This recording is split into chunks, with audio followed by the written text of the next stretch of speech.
Welcome to Midnight Rain Tales. The world sleeps, and the rain begins to whisper. In this quiet hour, stories drift through the night air, soft, chilling, unforgettable. Here, under the midnight sky, we share the tales the rain refuses to forget. Stay close and listen.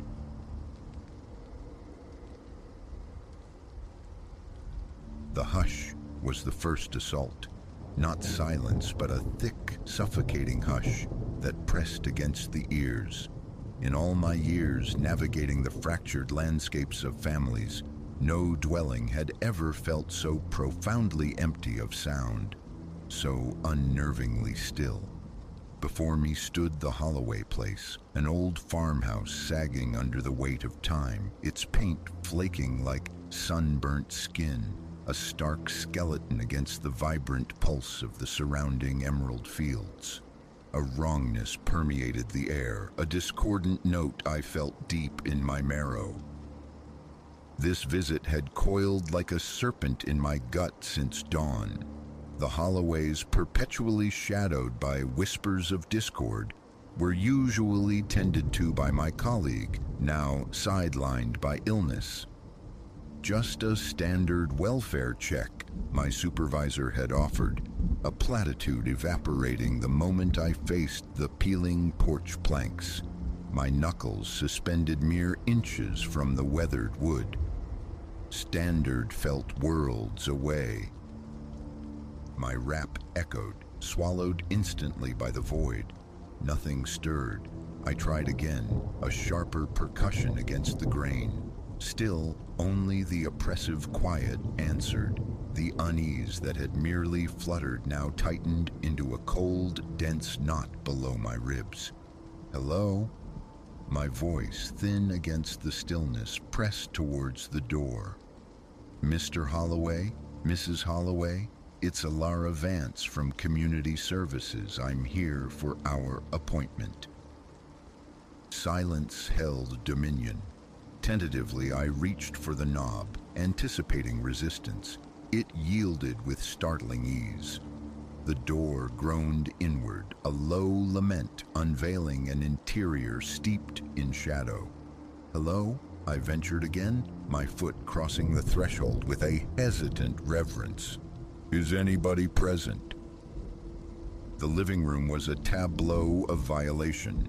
Furniture lay capsized, islands in a sea of debris. Picture frames fractured like broken promises littered the floorboards. Dark, ambiguous stains marred the carpet, stealing the breath from my lungs. My gaze swept the wreckage. A lamp shattered near the sofa, its cord a taut, accusatory line. A vase, its wilted blooms spilling water that wept onto an open book beneath. Tremors ran through my hand as it sought my phone, the instinct to summon police immediate.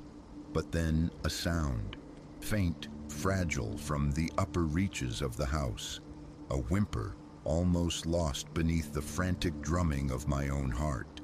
Every fiber screamed retreat, urged me back to the sunlit world to call for reinforcement. Yet, the possibility of someone injured waiting. I swallowed against the dryness in my throat, my feet finding the protesting stairs, each tread a groan, amplifying the unnatural quiet. Hello? The word trembled on my lips. Is someone up there? I'm here to offer help. Another whimper, infinitesimally stronger. It emanated from behind a closed door anchoring the end of the upstairs corridor. I advanced with measured steps, my hand reaching a tentative bridge across the unknown. I'm going to open the door now, I announced, striving for a calm cadence, a steady anchor in the rising tide of fear. No harm will come to you from me. I only want to see if you're all right. The knob turned. The door swung inward, revealing a small bedchamber. Empty, it seemed, until my eyes snagged on movement. A small girl, perhaps 7 or 8 winters old, compressed into the corner behind a heavy dresser. Her eyes were vast pools of terror, her slight frame vibrating with tremors. "Oh, hello there," I murmured, sinking slowly to her level, creating space between us. "My name is Elara. What's yours?" No reply came, only the unwavering intensity of that terrified gaze. "It's all right," I continued, my voice a soft current. "I'm here to help. Can you tell me what occurred?" A protracted silence stretched, taut as a wire. Then a voice, barely a thread of sound, emerged. "They took them." Ice traced a path down my spine. "Who took whom, little one?" "The bad men," she breathed, her lower lip quivering violently. "They took Mama and Papa." My thoughts scrambled. Abduction, a violent intrusion. What nightmare had unfolded within these walls? "When did this happen?" I queried, battling the surge of panic in my own chest to maintain a calm facade. "Last night," she whispered. "I hid in the closet. Papa told me to hide. There was yelling. Then it was quiet like this." I nodded, a profound ache blooming in my chest for this child, this small witness to unspeakable events. "You were very brave to stay hidden," I affirmed gently. "You did exactly the right thing. Can you come out now? I promise I'll keep you safe." She wavered, a small ship caught in a storm, before inching out from her refuge. I saw then what she clutched so fiercely against her chest, a stuffed rabbit worn soft with love and time. "He looks like a very special friend," I offered, attempting a gentle smile. "Does he have a name?" "Captain Cuddles," she mumbled, hugging the toy as if it were her only anchor. "Well, Captain Cuddles looks like an excellent companion," I said softly. "I imagine he's been keeping you very safe, hasn't he?" A flicker, the barest ghost of a smile, touched her lips before vanishing. She nodded. "And what name do you go by, sweetie?" "Willow," she replied, the name as delicate as her frame. "It's good to meet you, Willow," I said. "I know you're frightened, but I will do absolutely everything I can to help you and to find your parents. Do you understand?" She nodded again, tears welling, finally spilling over. The imperative was clear: get her out to safety. But the scene, the house itself, was evidence. A precarious balance. "Willow, we need to go now," I explained, my tone gentle but firm. "Is there anything else you need to bring besides Captain Cuddles, of course?" She shook her head, her grip on the rabbit tightening possessively. "All right, that's perfectly fine. We can come back for other things later," I reassured her. "Can you be incredibly brave for just a little longer? Close your eyes really tight while we go downstairs. I'm going to carry you." Willow nodded, squeezing her eyes shut, burying her face into Captain Cuddles's worn fur. I lifted her, struck by her feather lightness, a hollow ache echoing the emptiness in the house. Descending the stairs, I forced my gaze forward, deliberately blurring the periphery, shielding her, shielding myself from the stark narratives of struggle etched into the room below. Outside, under the indifferent sky, I hurried to my vehicle, securing Willow in the back seat. "You can open your eyes now, little one," I murmured, fastening the buckle. "You're safe now." Once she was settled, I stepped away, the phone finally in my trembling hand. The call to 911 felt surreal, my voice recounting the impossible quiet, the chaotic scene, the terrified child. To the dispassionate dispatcher, assurance came. Police, child welfare services, en route. While the sirens grew from faint whispers to insistent wails, I focused on Willow. "Tell me about Captain Cuddles," I prompted, seeking distraction. "How long has he been your friend?" Willow hugged the rabbit. "Since I was a baby," she stated simply. "Mama gave him to me." "He looks like he gives the best hugs," I said, smiling. "And I bet he's very good at keeping secrets, right?" Willow nodded with solemn gravity. "He knows everything." I leaned closer, adopting a conspiratorial whisper. Do you think Captain Cuddles might know anything about why the bad men came?" Her eyes widened, glancing down at the stuffed confidant. For a heartbeat, I feared she'd retreat again into silence. But then she whispered, the words barely audible. "Captain Cuddles says the bad men came for Papa's secret books, the ones downstairs. The ones I'm not supposed to know are there." Secret books? Downstairs? What abyss had Mr. Holloway stumbled into? Before the question could fully form, the piercing cry of sirens arrived, washing over the property. Willow flinched. "It's all right," I soothed quickly. "Those are the helpers. They're here for us."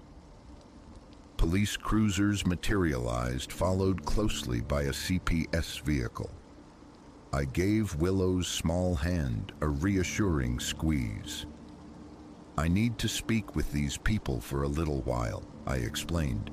"But I promise I won't be far, okay?" She nodded, her knuckles white around Captain Cuddles. The ensuing hours blurred into a maelstrom of official procedure. My statement given, the house draped in the stark yellow ribbon of a crime scene, collaborating with CPS to secure a haven for Willow. Yet, beneath the procedural surface, the conviction remained. We had merely disturbed the topsoil of a deeply buried, dangerous truth concerning the Holloway family. As dusk began to bleed across the sky, painting long skeletal shadows from the farmhouse, I found myself beside Detective Moreau, the lead investigator. "What's your read on this?" I asked quietly, mindful of Willow watching from the CPS car. Moreau expelled a heavy breath, his face etched with grim lines. "Impossible to say definitively yet, but it's ugly. Clear signs of a violent altercation, blood evidence suggesting gunfire. And then there's the basement." My brow furrowed. "The secret books Willow mentioned?" "Affirmative," Moreau sighed. "Seems Mr. Holloway was swimming in very deep, very dirty water.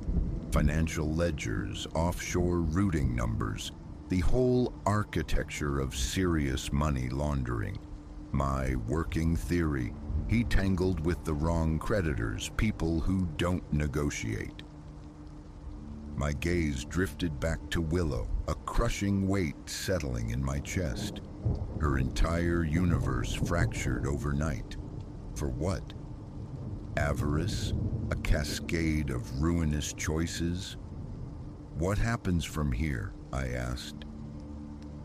"We pursue all leads regarding the parents, but..."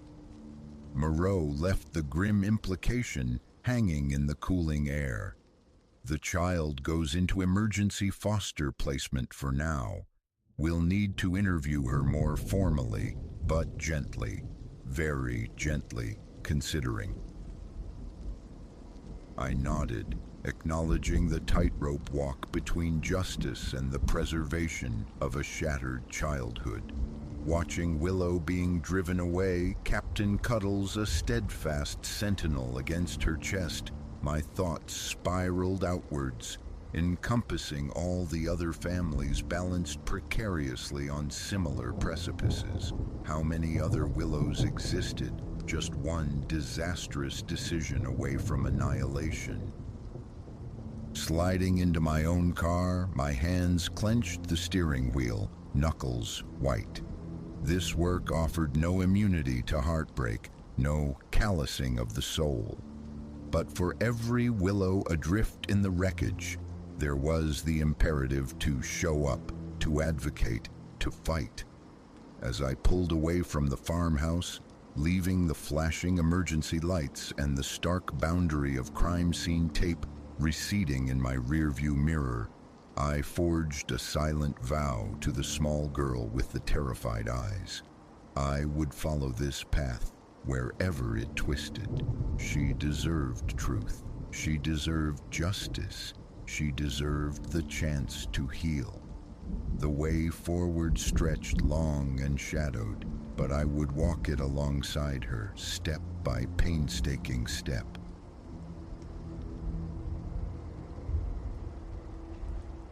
Against the taut skin of the tent, the rain kept a frantic, percussive beat, a sound oddly grounding amidst the profound quietude that had claimed our encampment.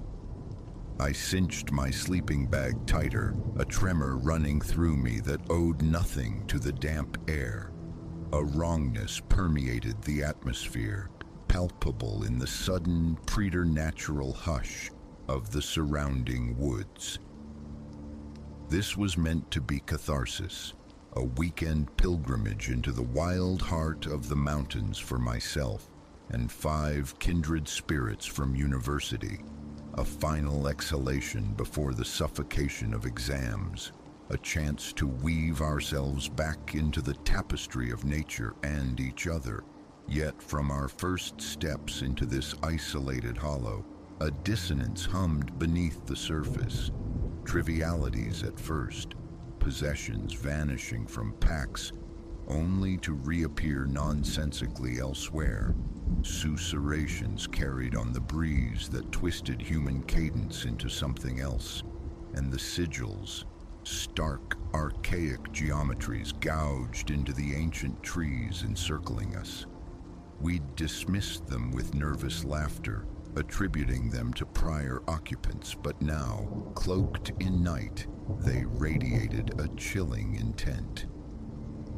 My watch face glowed 11:58 p.m., 2 minutes until Maya's vigil began. Logic dictated I rouse her, yet an unseen anchor held me fast within my cocoon, a leaden dread, an unshakable conviction that the threshold of something dire was upon us. Abruptly the downpour ceased. The silence it left behind was crushing, absolute. Even the forest's nocturnal symphony, the owl's query, the scuffle of unseen paws had been snuffed out. Creation itself seemed to be holding its breath. 12:00 a.m. Imperative now, wake Maya. But as my hand stretched towards her sleeping form, a sound turned the blood in my veins to ice. Footfalls measured and heavy, crunching deliberately on the leaf litter outside. My heart became a frantic drum against my ribs. I lay paralyzed, scarcely drawing breath. The steps halted mere inches away. Across the tent wall, a shadow sprawled, vast, distorted, not human, unquestionably not human. An eternity stretched, taut and terrifying. Then a voice slithered through the canvas, low and guttural, layered with an accent that belonged to no place I knew. Emerge, emerge, little morsels. Your presence is known. A scream built in my throat, but I choked it down, thoughts scattering like panicked birds. A prank. Surely a cruel jest from another campsite. Yet a deeper, colder certainty insisted this was no game. This was peril, immediate and absolute. I nudged Maya, pressing a finger urgently to my lips as her eyes fluttered open. Understanding dawned in their widening depths as she registered my stark terror, her gaze flicking to the monstrous silhouette, still eclipsing the tent wall. "What now?" she mouthed, the question hanging silent between us. I could only shake my head, adrift, pinned in, with our companions oblivious in their nearby shelters, and the entity, or entities outside, knew precisely where we huddled. The voice returned, now a discordant chorus. They conversed in a tongue devoid of familiar structure, all harsh clicks and glottal stops. Then a sound that sent a fresh wave of horror through me, the slow, deliberate rasp of a zipper, our zipper. Primal instinct surged. Grasping Maya's hand, I hurled myself towards the opposite side of the tent. My free hand ripped through the flimsy nylon. We spilled out into the cool, sharp night air, scrambling instantly upright. What met my eyes threatened to stop my heart. Encircling our small clearing stood figures, elongated, impossibly slender, their limbs articulated at wrong angles, their faces indistinct blurs that seemed to ripple and coalesce under the moon's cold gaze. They moved with a fluid, unnatural celerity, seeming to glide rather than step across the uneven ground. One pivoted towards us, its shifting features resolving into a grin that stretched far too wide, revealing tiers of needle-fine teeth.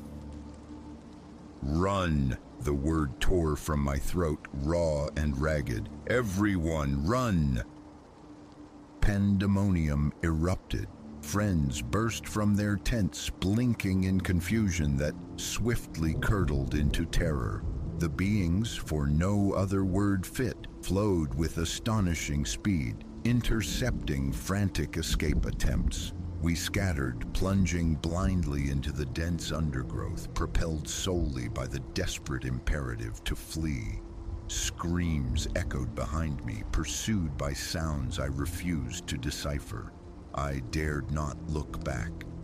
Maya's hand remained locked in mine, her breath tearing in ragged gasps that mirrored my own as we ran for the very essence of our lives. The woods themselves seemed to conspire against us.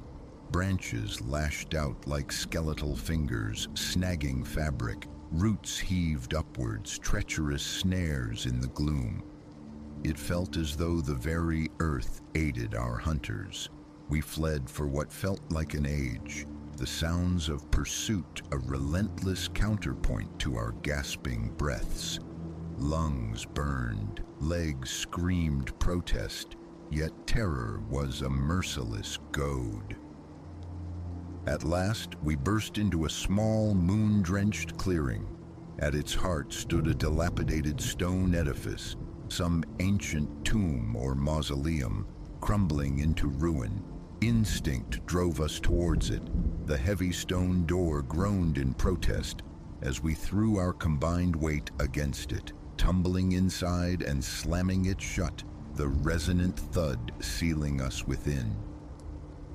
Plunged into absolute darkness, I fumbled for my phone, its weak beam slicing through the black. The interior was cramped, stark, dominated by a massive stone sarcophagus resting centrally. and covering the walls, the same disturbing sigils we'd seen etched into the trees. "Gods, Alara, what is happening?" Maya gasped, collapsing against the cold stone floor. "Those things, what were they?" I shook my head, still fighting for air. No idea, nothing I've ever conceived of. A sickening realization dawned. The others, Liam, Chloe, do you think... Maya's face contorted. "I don't know. There was screaming. I didn't see..." Her voice fractured, unable to articulate the fear. I slid down the wall, the crushing weight of our reality settling in. Trapped in forgotten sepulcher, hunted by nightmares made flesh, ignorant of our friends' fates. Suddenly, Maya seized my arm. "Listen," she breathed. I held my breath, straining. Silence at first. Then, distantly, I caught it, chanting rendered in that same abrasive alien tongue, growing louder, closer. "They found us," I whispered, my voice unsteady. "We need another way out." A frantic search yielded nothing. Solid stone encased us, windowless, offering only the single heavy door we'd entered. The chanting intensified, vibrating through the very rock, making my teeth ache. Maya and I retreated into the deepest corner, shrinking away from the inevitable. Then silence fell again, stark and sudden. Boom! Something immense struck the door, jarring us violently. Boom again. The symbols, Maya hissed abruptly, pointing a trembling finger at the walls. "Alara, look, they're glowing."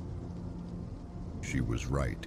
The strange glyphs emanated a soft, ethereal blue light, intensifying with each shattering impact against the door. Boom! The stone shuddered. Dust rained from the low ceiling. It wouldn't hold. Desperation clawed at me. I turned to the sarcophagus. "Help me," I urged Maya. Together we strained against the colossal stone lid.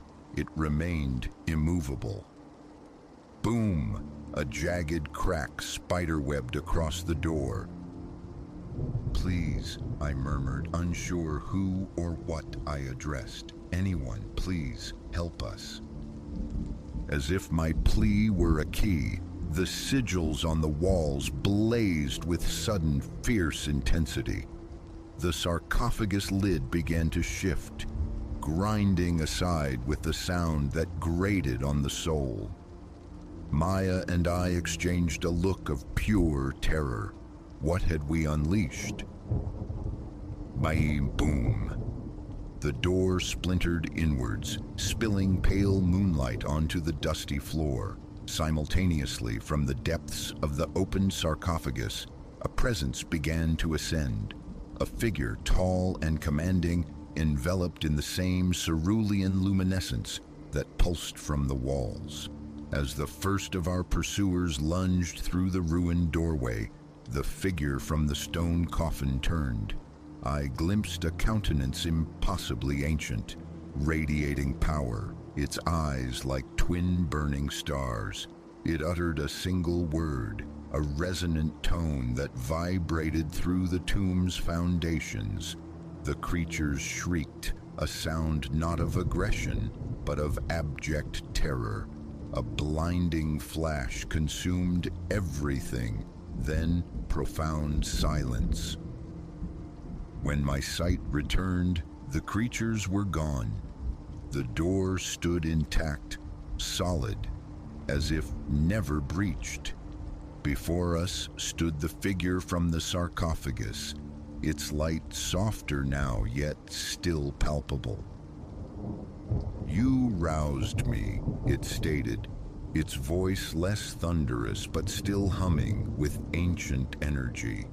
You cried out, and I answered. What are you? Maya stammered, awe and fear warring in her voice. A smile touched the being's lips, an expression simultaneously breathtaking and unnerving. A custodian, placed here epochs ago as bulwark against the very entities that harried you this night. You chose your sanctuary wisely. Our friends, I managed, my voice finally returning. Are they lost? The Guardian's expression grew grave. My apologies. Only you two gained the threshold of my sanctum. The others, their paths diverged towards a harsher end. Grief, sharp and laced with guilt, pierced me. We lived, but the cost. As if sensing my turmoil, the Guardian continued, Bear no blame. You could not perceive the shadows clinging to these woods, but now you have seen, and sight confers obligation. It gestured towards the glowing sigils. Learn these marks. Decipher their meaning. The horrors you fled are but one strain of darkness. Forgotten places conceal profound threats, and few remain who stand vigilant. The Guardian's form began to waver, its light receding like a dying star. Depart now, safety is yours for this moment, but carry the memory of this night, remember, and make ready, for the time may come when you too must serve as guardians. With that final pronouncement, it dissolved, leaving Maya and me trembling in the sudden emptiness of the tomb. We emerged into the hesitant gray light of pre-dawn, profoundly shaken yet undeniably alive. As we navigated back towards the wreckage of our campsite, a certainty settled deep within me. Our lives were irrevocably altered. We had brushed against a reality far vaster and more terrifying than we knew, but we had endured, and survival, I now understood, came tethered to duty, a burden I felt wholly unprepared for, yet knew I could not refuse. As the first hesitant rays of sun pierced the canopy, I swore a silent oath. I would learn, I would prepare, and if the call came, I would stand against the encroaching shadows, just as the ancient custodian had stood for us. The world was infinitely larger, infinitely more perilous than I had ever conceived, but it was not, I now knew, entirely undefended, and perhaps, just perhaps, I could become part of that defense.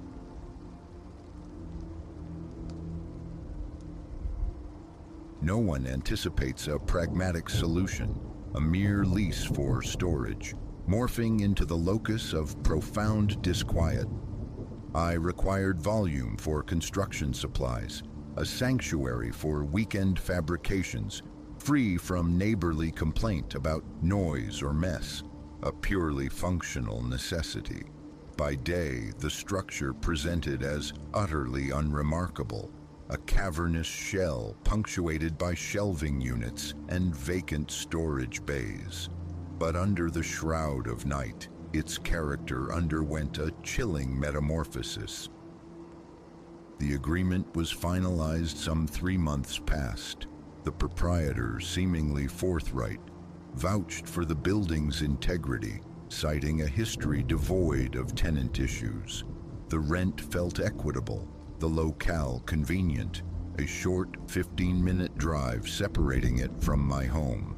My initial survey noted the primary access, a formidable corrugated steel maw secured by a hefty padlock beneath a rolling shutter. Inside, a single artery plunged into the building's core, flanked by rows of towering skeletal shelving. These steel racks, perhaps 7 feet in stature, stood in rigid parallel, carving narrow passages between them. I recall the inaugural transfer of my possessions, a Saturday bathed in morning light. My pickup navigated the parking expanse. The warehouse yielded to my key, and the labor commenced. Bags of aggregate, cartons brimming with fasteners, weighty electromechanical tools, spools of cable, lengths of timber, all ferried inside. It possessed the rhythm of routine. The overhead fluorescence ignited with a sluggish, resonant hum as I engaged the switch proximate to the entrance. Their cool, clinical luminescence cast the interior in a sterile, institutional glare, a detail of no consequence then. It was merely a vast concrete womb lined with metal ribs. My equipment found its designated corner. Scrap lumber rested upon a shelf. Sacks of cement formed a low rampart near the threshold. The plan involved returning the subsequent day to initiate a modest woodworking venture. A couple of hours were spent thus. Pilot holes drilled, structural soundness assessed, ventilation currents gauged.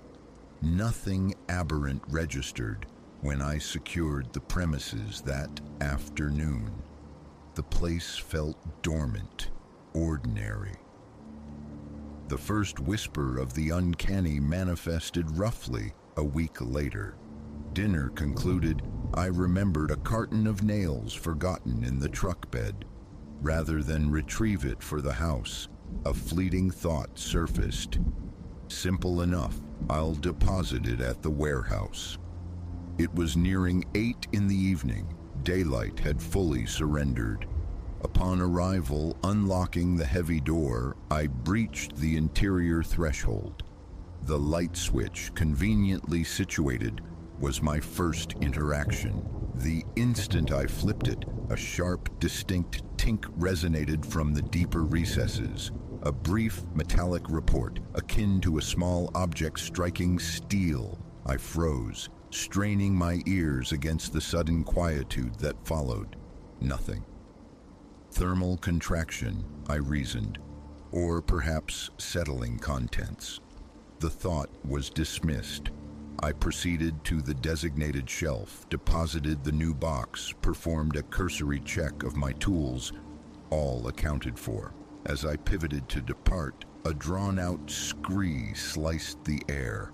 I spun back, scanning for a compromised hinge, a precariously leaning rod. Again, only silence answered. With a shrug meant to reassure myself, I departed for home. The following weekend beckoned the construction of a small bench.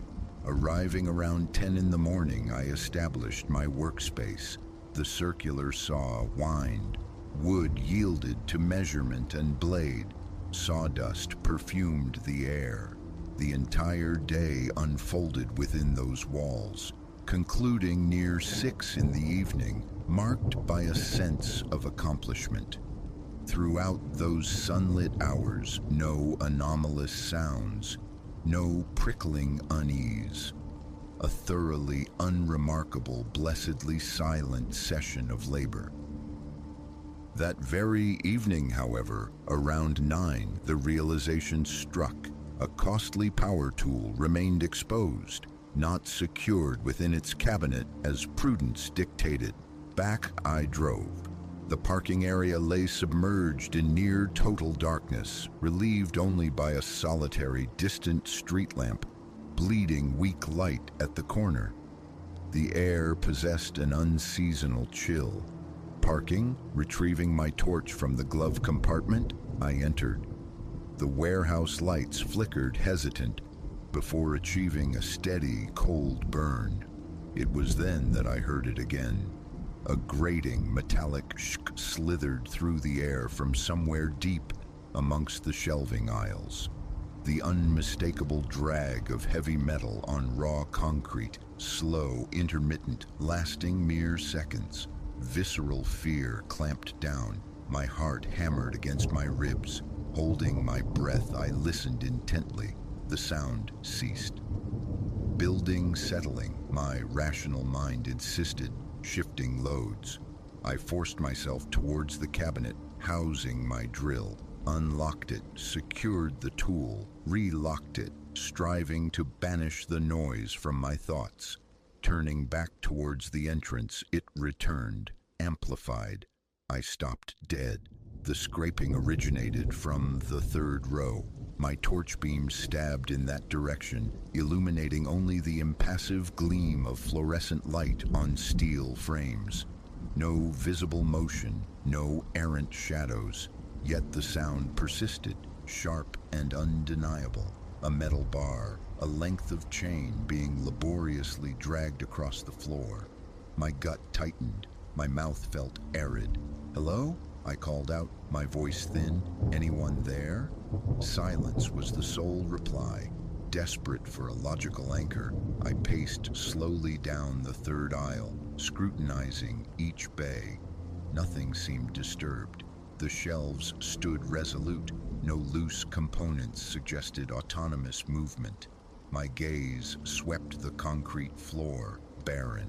After several minutes of fruitless searching, the sound had vanished entirely. I departed hastily, fumbled with the lock, and drove home. A profound sense of unease, my unwelcome passenger, throughout the night, my mind wrestling with the source of that unnerving resonance. A few days hence, needing to offload fresh sacks of cement, I enlisted my friend, Dominic. An evening operation was necessary due to work commitments. Dominic met me at my residence around 7, and we journeyed together. I recounted the strange acoustics, but he responded with levity, suggesting a loose gate or wind-induced vibrations in a metal bracket. His dismissal made me feel slightly foolish, yet his presence was a comfort. We arrived, breached the lock, activated the lights. All appeared normal. Shelves stood sentinel, the floor was clear, the atmosphere unremarkable. The first 2 sacks were carried inside. As we positioned the second, the scraping returned, loud enough to halt us both mid-motion, simultaneously. Dominic's eyes met mine, skepticism evaporating. "That's metal, all right," he conceded. "Sure there isn't a side access rattling somewhere?" I gestured towards the solid walls. "Just the main entrance, everything else is sealed tight." We lowered the sacks. Dominic produced his phone, its flashlight function cutting a bright cone into the gloom. We advanced cautiously towards the far aisle, the supposed origin point, our footfalls echoing unnervingly. Tension coiled in the air. My palms grew damp. My pulse surged, anticipating some unseen emergence. Upon reaching the designated spot, silence descended once more. Dominic's light played over the floor, the shelves, the walls. Nothing amiss. We stood there for a minute, perhaps longer, listening. No scraping, no creaks. We experimentally tapped shelves, kicked lightly at the floor, unable to replicate the sound. Dominic glanced at me. "Quiet now, maybe a loose fixture overhead." Our gazes lifted to the lights. They appeared securely mounted. The warehouse felt utterly dead, still. We retreated towards the entrance. The instant we neared the main door, the scraping erupted anew. This time it felt more deliberate, audacious. A slow drag across concrete, a pause, then another. Dominic and I exchanged a wide-eyed look. Gooseflesh prickled my arms. He muttered, "Okay, that's not right." A knot formed in my stomach. We pivoted back as one, and the sound immediately ceased. We waited, uncertain whether to press deeper or flee. A powerful urge to escape surged within me. My breathing grew shallow, my hands cold. Dominic declared, "Let's just check one more time." Back we went into the corridor's depths. Again, absolute silence. No movement, no metallic clangor, no grating friction. The shelves stood impassive, solid. I nudged one with my boot. It remained stubbornly inert. Dominic and I looked at each other, a mixture of frustration and unease clouding our faces. We turned to leave. The moment we committed to retreat, the sound recommenced, loud, insistent, constant. It reverberated through the aisles, the undeniable noise of something heavy, metallic, being dragged inexorably across the floor. We both jolted to a halt. Dominic swore under his breath. Adrenaline shot through me, my entire body rigid. I scanned wildly, attempting to pinpoint the source, but it seemed to emanate from everywhere, nowhere. That was the tipping point. "Let's get out of here," I told Dominic. He needed no convincing. We practically sprinted to the truck. I secured the warehouse door with such haste I nearly dropped the key. Inside the cab, we sat for a moment, catching our breath. Dominic shook his head. "Don't know what that is, mate, but I'm not setting foot back in there after dark." I nodded mutely. My mind raced, grasping for explanations, yet none fit the unsettling facts. Pipework. Too harsh. Too deliberate. An animal. The sound was distinctly metallic, its echo specific, its behavior seemingly reactive to our presence. That last part disturbed me most profoundly. In the ensuing days, daytime visits confirmed the warehouse's diurnal normalcy. The noise remained absent under the sun. Shelves were undisturbed, materials untouched, tools precisely as left. No evidence of intrusion, locks inviolate. I even meticulously inspected the walls for hidden vents or conduits that might channel peculiar nocturnal acoustics. Nothing. A conversation with the proprietor yielded only feigned surprise. He maintained ignorance of any strange sounds or prior issues. He offered a lease break, contingent on forfeiting my deposit. Unwilling to sacrifice the funds, I resolved simply to avoid the premises alone after nightfall, the path of least resistance. Dominic, however, steadfastly refused any further nocturnal excursions, his jests barely masking genuine disquiet. I couldn't fault him. Sometimes I attempt to impose reason. Steel and concrete structures contract and expand with temperature shifts. Perhaps this generates nocturnal groans, but that fails to explain the sound's consistent localization or its apparent responsiveness to movement. A hidden structural anomaly, possibly. The notion of installing audio-equipped cameras has occurred, but remains unacted upon. I continue utilizing the warehouse for its intended purpose, restricting my presence to morning or afternoon hours. If sunset approaches before my work is done, I leave. I have no desire to confront that sound again, particularly in solitude. Call it cowardice, but the feeling that something is fundamentally wrong with that place after dark is unshakable. Dominic still ribs me occasionally, but any suggestion of a nighttime return is met with an immediate, firm, no thanks. My scheduling has become adept. I circumvent the need for after-hours access. Weeks have passed since the last auditory incident. Occasionally, I question the veracity of my own memory, but the experience was too visceral. Dominic's shared terror, too real. I keep searching for a mundane explanation, a faulty pipe, an electrical hum, but find no correlating evidence. This narrative lacks a dramatic climax, no startling revelation. Nothing has lunged from the shadows, No figures or creatures have been glimpsed lurking amidst the shelves. Nevertheless, the memory of that scraping metallic pursuit down the echoing aisle triggers an involuntary shudder, makes my skin crawl. It was tangible enough to send two grown men fleeing. That much is undeniable. Its source remains inexplicable. That is the situation. A warehouse rented for utility, utterly commonplace by day. Yet, after dark, it hosts an unexplainable scraping resonance that waxes and wanes, seemingly aware of presence reactive to movement. Its origin is a mystery, its nature unknown. All I know is its existence and my profound lack of interest in plumbing its nocturnal depths. If that brands me cautious to a fault, so be it.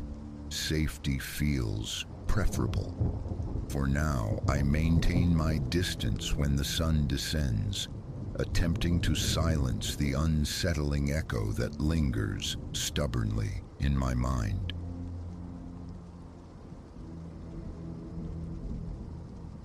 Midnight closing in, Silas reached the derelict ballroom. His pack felt meager against his back. A torch beam, graphite, and paper. Coffee's promise in a flask, a wrapped crust, a folded square of wool. A pause before the threshold. Twin doors, wood scarred by time and neglect, offered a cold brass handle. It yielded without protest. Stale air, thick as velvet dust, met him. Along the walls, candles nested in sconces already wept wax, their flames sputtering low, improbable sentinels in the solitude. Who had kindled them? No one else stirred. An antique gramophone sighed a slow, skeletal melody from its corner, unattended. He drew the heavy door shut, the click echoing slightly. Steps ventured toward the ballroom's heart. Beneath his boots, the floorboards groaned, a low, dissonant song that shifted key with his weight, like secrets murmured just beneath the grain. He pushed the thought away. The air carried ghosts of scent, aged textiles, the ghost of lemon oil polish. Wall-length mirrors clouded with grime and time flanked the space. Within their tarnished depths, movement flickered, asynchronous to his own. Standing motionless, he watched phantom couples trace slow, circular paths. Dancers, spectral and silent, their feet hovering inches above the warped parquet. Their faces remained indistinct blurs, their attire hinting at forgotten eras. Together they pivoted, hands lifted in some remembered soundless ballet. The gramophone needle hissed across the vinyl groove, the same melancholic phrase cycling endlessly. Silas approached it. No attendant hand cranked the mechanism. The handle was still. Yet the platter turned, locked in its unwavering rotation. He peered closer, finding no visible means for its perpetual replay. He retreated, turning back to the vast emptiness. Candle flames cast leaping shadows across the floor, animating the dust motes. Only the open space, the filmed mirrors, the spectral waltz within them. A glance over his shoulder confirmed the door's presence. Reassurance sought, he grasped the brass handle. It refused to turn. A harder pull met solid resistance, locked fast. He leaned his weight against the wood. It stood firm as stone. Panic, cold and sharp, pricked at him. He forced it down. From his pack, the notebook emerged. In the wavering light, his script trembled as he documented the hour past midnight's cusp, the room's state, the phantom flames, the ceaseless tune, the mirrored dancers. He left the notebook open on the floorboards, a small anchor of reason. A careful circuit of the room followed. The walls, under his touch, were solid, though the paint flaked away like dry skin. Some mirrors bore fine webs of cracks. Wiping one with his sleeve merely smeared the grime, revealing no clearer view of the eternally spinning couples. They offered no acknowledgement, lost in their dance. He stepped away, straining his ears past the music and the floor's complaints. Is anyone here? The question dissolved into the heavy air, unanswered. Then a distinct pressure settled on his forearm, light as a resting hand. He snapped his head around. Empty space.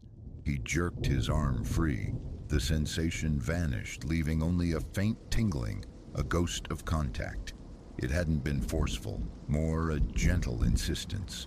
Taking a step, his boot snagged on a raised plank.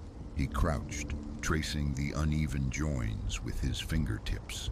Rising, he saw the mirror figures had altered their tempo, slowing, their blurred heads swiveling toward him. A knot formed in his chest. He drew a breath. The air tasted of dust and decay. Curiosity warred with apprehension. He felt drawn to the room's shadowed recesses. A heavy drape thick with dust masked the far wall. He approached, the fabric stiff and coarse beneath his fingers. Pulling it aside revealed not wall but absence. A long, narrow corridor tunneling into darkness, terminating in what looked like a smaller chamber. No furnishings were visible. He switched on his torch. Its beam, frail in the oppressive dark, illuminated peeling floral wallpaper and a floor layered with undisturbed dust. The scent here intensified, a damp, fungal aroma of rot. His steps echoed unnervingly down the passage. Glancing back towards the ballroom, the mirrors reflected obliquely, still holding their captive dancers in that slow, unending gyre. Not wishing to be swallowed by the unknown passage, Silas retreated to the main chamber. He set his pack near the impassable door. The coffee from his flask was tepid, offering little comfort. Hunger remained absent. The sandwich stayed wrapped in its paper shroud. He lingered near the gramophone, the needle tracing its familiar, inescapable path through the melody. A subtle vibration began beneath his feet, a rhythmic tremor as if something tapped from the void below. He moved aside, pressing his ear against the cool wood. A faint, dry rustling whispered up through the planks. His scalp prickled. He stood abruptly, rubbing his arms, aware of the dampness of his palms, the rigid tension in his neck. His gaze returned, inevitably, to the mirrors. The dancers maintained their steady rhythm now, arms lifting, lowering, heads turning left, then right, in unison. Their forms seemed translucent, ethereal. He drew close to the silvered surface, searching for eyes, for any defining feature within the pale blurs clad in antiquated suits and gowns. Nothing resolved. He waved a hand directly before the glass. The figures continued their steps, oblivious. He scanned the ballroom's corners again for any projector, any trick of light. Nothing but the guttering candles, the tireless gramophone, the stale air. Perhaps an hour had trickled by when a palpable chill descended. His breath plumed white. He chafed his hands together for warmth.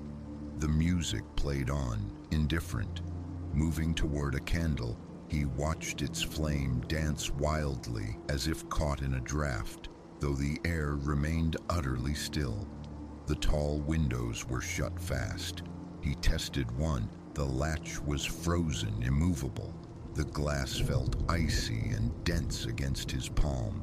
Pressing his forehead to the pane, yielded only outer darkness pricked by the skeletal silhouettes of trees. A tap on the glass produced only a flat, dead thud. A floorboard shrieked behind him. He whirled. Nothing. He took another cautious step, then froze. Perfume bloomed in the air. Not his, not modern. An old-fashioned scent of desiccated flowers mingled with something acrid. A cough scraped his throat. The air beside his face seemed to thicken, to press close. He recoiled instinctively. No visible form, yet the sense of presence was undeniable. He extended a tentative hand into the space. His palm met only air, but the gentle pressure returned to his arm, subtly urging him toward the ballroom's center. He yielded, moving slowly, each footfall answered by a creak. As he reached the midpoint, the gramophone's melody seemed to swell. He looked to the mirrors. The dancers had ceased their motion. They hung suspended, arms aloft, caught mid-gesture. Silas watched, breathless. After a taut silence, they resumed, but their movements were now jerky, accelerated, stripped of their former languid grace. A grating noise drew his attention to the corner. The gramophone's handle was visibly rotating, untouched by any hand. The record itself seemed to shimmy on the turntable. Approaching, the music sputtered, crackled, the needle skipping erratically. He tapped the machine's wooden casing.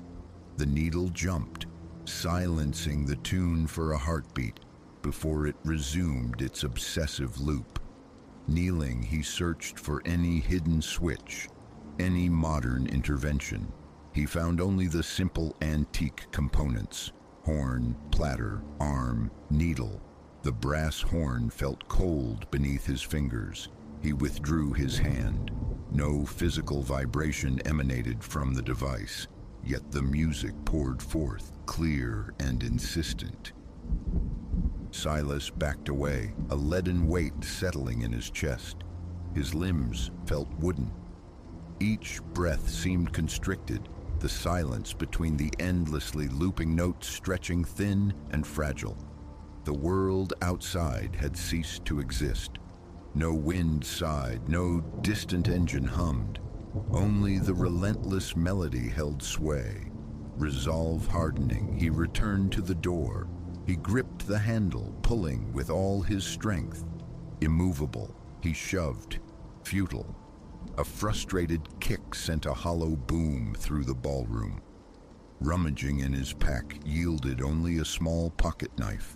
He tried forcing the blade into the seam between door and frame, hoping to find purchase. It slipped on the smooth wood. Cursing under his breath, he tried again, scraping away flakes of old paint but achieving nothing more. The frame felt welded shut. He swiped sweat from his brow with a trembling sleeve. Retreating once more to the room's center, he found the mirrored dancers whirling now at a dizzying pace. Their spectral feet remained inches from the floor. He watched their frantic, repetitive spinning, noting how their timing fractured. Sudden lurches interrupting the flow, moments of unnatural slowness. The floorboards beneath him seemed to possess their own life, creaking softly even when he stood perfectly still. He looked down, lifted a foot experimentally. A groan from the wood answered. His skin tightened. Crouching, he pressed his palm flat against the planks. Solid, yes, but that faint, deep vibration persisted, a stirring in the building's bones. He rose, retrieved his notebook. His fingers numb with cold, guided the pen across the page, adding notes on the chill, the escalating strangeness of the reflections, the phantom sense, the guiding pressure, the sealed exit. The ink flowed, but the letters were uneven, betraying the tremor in his hand. He leafed back through his entries, a growing catalog of the uncanny. Setting the book aside, he forced down more coffee, now acrid on his tongue. A bite of the sandwich was dry, abrasive. Time stretched, measured only by the gramophone's tireless refrain and the slow consumption of candle wax. Though the flames never fully died, he retrieved the wool blanket from his pack, draping it over his shoulders against the deepening cold. He paced endlessly, tested the windows again, still sealed, rapped on the walls, solid, listened at the seams in the paneling, catching only ambiguous murmurs like far-away footfalls. He shook his head, fighting drowsiness, the heavy drag of his eyelids. He forced movement, stretching aching limbs, his back protesting the long vigil. Hours bled together, marked only by the cyclical tune. Then a subtle shift. The candlelight seemed to recede, paling against a faint luminescence edging the windows. The first hesitant touch of dawn. Simultaneously, the gramophone's tempo seemed to slacken, the notes drawing out, becoming languid once more. In the mirrors, the dancers slowed, their frantic energy dissipating, their forms seeming to grow indistinct, drifting. Hope, fragile but insistent, sent Silas to the door one last time. He reached for the handle, turned. A loud metallic click broke the stillness. He pulled. The door swung inward. Cool, clean air rushed to meet him, smelling of damp earth and morning. He stepped across the threshold, gulping it down. The sky outside was pearly gray. The trees stood stark against it. A backward glance into the ballroom revealed candles burning low. The gramophone's tune now barely a whisper. From this angle, the mirrors reflected only empty, dusty glass. He hesitated only a moment before stepping back inside to retrieve his pack, determined to leave no part of himself behind. Notebook, flask, blanket secured, he cast a final look at the silent gramophone, then turned his back on it. He walked out into the nascent morning. The heavy door clicked shut behind him. He tested the handle from the outside. It was once again firmly locked. He backed away, breathing deeply, the tension slowly ebbing from his chest, his legs feeling solid beneath him again. The old building stood silent in the gray light, its windows opaque with grime, its paint peeling like sunburnt skin. No sound escaped it now. No one was visible. He stood for a moment, clutching his meager belongings, listening to the profound quiet of the waking world. A hard swallow. Then he turned and walked away. No spectral figures pursued him. The cloying perfume was gone. The unseen pressure had lifted. A residual stiffness lingered in his neck and shoulders, but he walked steadily onward. The memory of the locked door, the endless melody, the floating dancers echoing in his mind. He tightened his grip on the notebook, its recorded strangeness his only proof, and did not look back. He simply left the place to its secrets.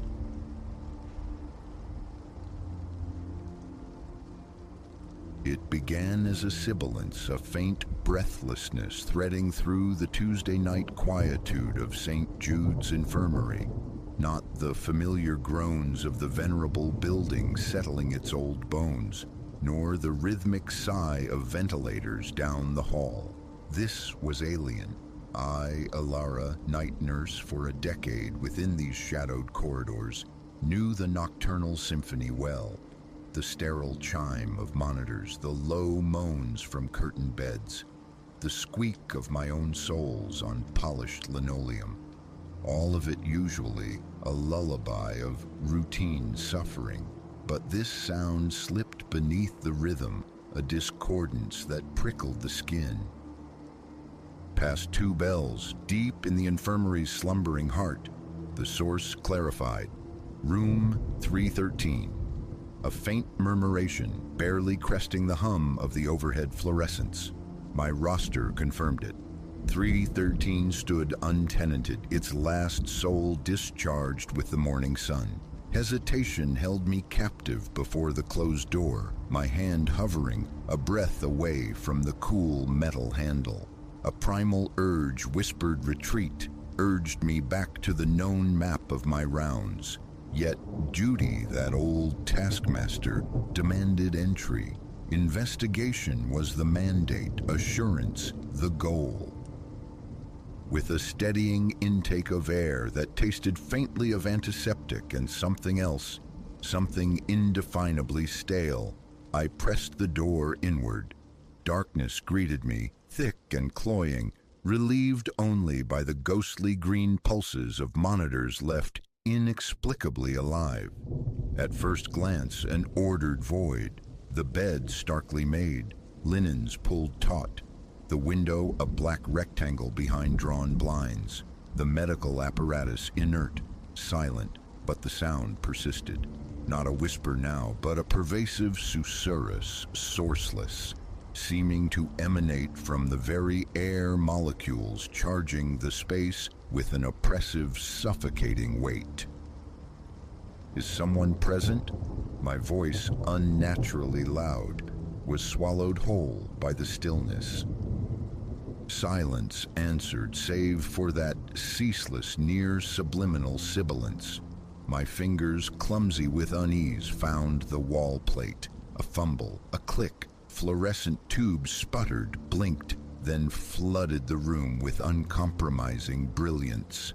I blinked against the glare, vision swimming, and then I saw them, the walls. Sweet mercy, the walls. Where sterile white paint should have been, now crawled a lunatic tapestry of symbols. Intricate geometries twisting into organic impossibilities, seeming to writhe like captured things under the harsh illumination. They were rendered in a dark, viscous pigment, the color of dried rust, a shade I recognized with a sickening lurch, deep in my gut. Blood. The glyphs were inscribed in blood. I staggered back, spine colliding hard with the door I'd just entered. Horror, a physical blow. The susurrus swelled, gaining texture, insistence, weaving itself into the very fabric of the room, seeming to bleed from the crimson hieroglyphs themselves. Flight screamed through my nerves, a desperate command to turn, to run, to banish this vision. But my feet were leaden anchors, my gaze riveted to the grotesque exhibition. And within the growing sound, fragments began to coalesce. Whispers resolving into phantom words. Please, save us. Tangled inextricably with darker insinuations. Become one. And stark pronouncements. No leaving this place. My hands flew to my ears, a futile gesture. The sound wasn't merely acoustic. It resonated within my skull, an intimate invasion growing louder, more demanding with every frantic heartbeat. Forcing my gaze past the horror, I compelled myself to look, truly look, at the symbols scarring the walls. A disquieting familiarity flickered, circles nesting within circles like malignant cells, sharp, aggressive angles defying Euclidean space, and crude, stick-like figures contorted in postures of unmistakable agony. Amidst the chaos of the symbols, something else emerged. Words scrawled in the same sanguine medium. I squinted, deciphering the ragged script. The veil thins, followed by, they approach, and finally, chillingly, make ready the path. Ice traced its way down my vertebrae. What path? Who approached? And whose hand had wrought this sanguine madness? My phone. Security. Report this desecration. My fingers trembled, slick with sudden sweat, barely managing to retrieve the device. But as I lifted it, the screen remained stubbornly dark, reflecting only my own wide eyes. No bars, no signal, nothing. Utterly severed, alone in this blood-painted chamber. The whispers intensified, frantic now, a palpable pressure crushing the air from my lungs. Escape! Find help!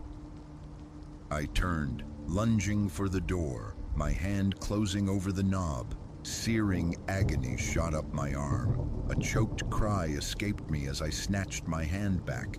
The metal glowed with an unnatural, dull red heat, tendrils of steam rising where my flesh had made contact. The burn pulsed, a vicious anchor to this reality, mocking any hope of nightmare. Trapped, the word told in my mind, trapped with this, whatever this was. Panic clawed, threatening to drown reason. Think. There had to be another way. The window? Third floor. The fall promised only a different kind of oblivion. The call button, standard in every room. A lifeline to the nurse's station. Trembling digits found the plastic square, pressed hard. Silence. No reassuring chime echoed in the hall. No light flashed above the door. It was as if room 313 had been excised from the hospital, adrift in its own dimension of terror. The whispers were nearly a roar now, a cacophony of voices clawing for dominance. More phrases ripped through the noise, each colder than the last. The rite nears completion. Your life will unlock the door. We thirst. I slid down the door, collapsing onto the cool tile, burying my face in my hands, seeking refuge in darkness but finding none. This couldn't be real. Stress, exhaustion, a waking nightmare. But the throbbing fire in my hand, the coppery tang thickening the air, the incessant chorus in my head, it was irrefutably present. As I huddled there, a current shifted in the room's atmosphere. The air grew dense, charged with a crackling potential that lifted the fine hairs on my arms. A dreadful premonition forced my gaze upward. My breath hitched. The blood glyphs were no longer static, they were moving. Sluggishly at first, then accelerating. The intricate patterns flowed and reformed like living ink. Circles spun into spirals, angles sharpened and dissolved. The crude figures writhed in silent, painted torment. And at the nexus of this sickening animation, the wall itself began to warp. A shape coalesced, not paint but a rupture, a tear in the fabric of the room, bleeding darkness. A portal, a gateway opening onto elsewhere. Something stirred within that impossible void. A glimpse of slick, coiling appendages, impossible dentition gleaming wetly, and eyes. A multitude of eyes, ancient and cold, fixing upon me with a hunger that felt like soul death. The whispers reached their zenith, shedding language, becoming a single primal scream of imminent arrival, of ravenous triumph. This was the threshold. The madness contained within these walls, the summoned dread, was breaking its bounds. And I, Alara, was the designated offering. In that instant, facing annihilation, something primordial surged. Terror transmuted into adrenaline. I scrambled to my feet, vision scanning wildly for any object, any makeshift defense. My eyes locked onto the stainless steel IV stand glinting in the corner. With a strength born of sheer, ultimate desperation, I tore it from its base, the metal heavy and real in my grip. Swinging it like a desperate club, I charged the burgeoning portal. The steel impacted the anomaly with a sound like the universe cracking, a high-frequency shattering that vibrated through my bones. Chaos erupted. The primal scream fractured into shrieks of fury, of agony. The blood symbols ran like melting wax, cascading down the walls in crimson streams. The portal bucked and pulsed, the glimpse beyond spasming violently. I didn't think, didn't falter. Again and again, I swung the stand, pouring every atom of terror, every shred of defiance, into the blows against the encroaching void. Then, with the same abruptness it had begun, it ceased. The screams died, the whispers vanished. The melting glyphs faded, leaving behind only pristine, white, impassive walls. The portal imploded, collapsing inward with a sound like a giant final exhalation, leaving absolute silence. Nothing. I stood, chest heaving, the IV stand clutched tight. Its metal cool now. The room was just a room, empty. Normal? Had it been a fugue, a psychotic fracture induced by too many sleepless nights? My gaze fell to my right hand, red and blistered where the doorknob had branded me, and there, on the sterile floor tiles at my feet, lay a single, perfect droplet of drying blood. Not mine. Proof. It was real. On legs that felt like unreliable stilts, I navigated toward the door. The knob, blessedly, was cool, turning without resistance. I stumbled out into the familiar, fluorescent-lit hallway, blinking against the mundane light. The world outside room 313 was unchanged. The distant, rhythmic beep of a cardiac monitor, the faint squeal of trolley wheels far down the corridor. Numbly, I navigated to the nurse's station. My colleague, Maya, glanced up from her charts, her expression shifting to concern. "Ilara, are you all right?" she asked, her brow furrowed. "You look like you've stared down a ghost." My mouth opened, the narrative of blood and whispers and impossible geometries poised on my tongue, but the words refused to form. How could I articulate the unutterable? Who would possibly credit such a tale? I forced a shake of my head, conjuring a weak, brittle smile. "I'm fine," I lied, the word tasting like ash. "Just a long night." But settling back into the familiar cadence of the shift, a profound alteration lingered. I carried the weight of a forbidden glimpse, the chilling certainty of having seen into somewhere utterly other, and the terrifying conviction that it, in turn, had seen me. Now, in the deepest quiet of the ward, when the shadows pool and the hospital holds its breath, I sometimes fancy I can still detect it. Beneath the veneer of silence, an echo of that faint, insistent sibilance, a promise that the veil, once thinned, might never be truly whole again. A promise that this was merely a postponement.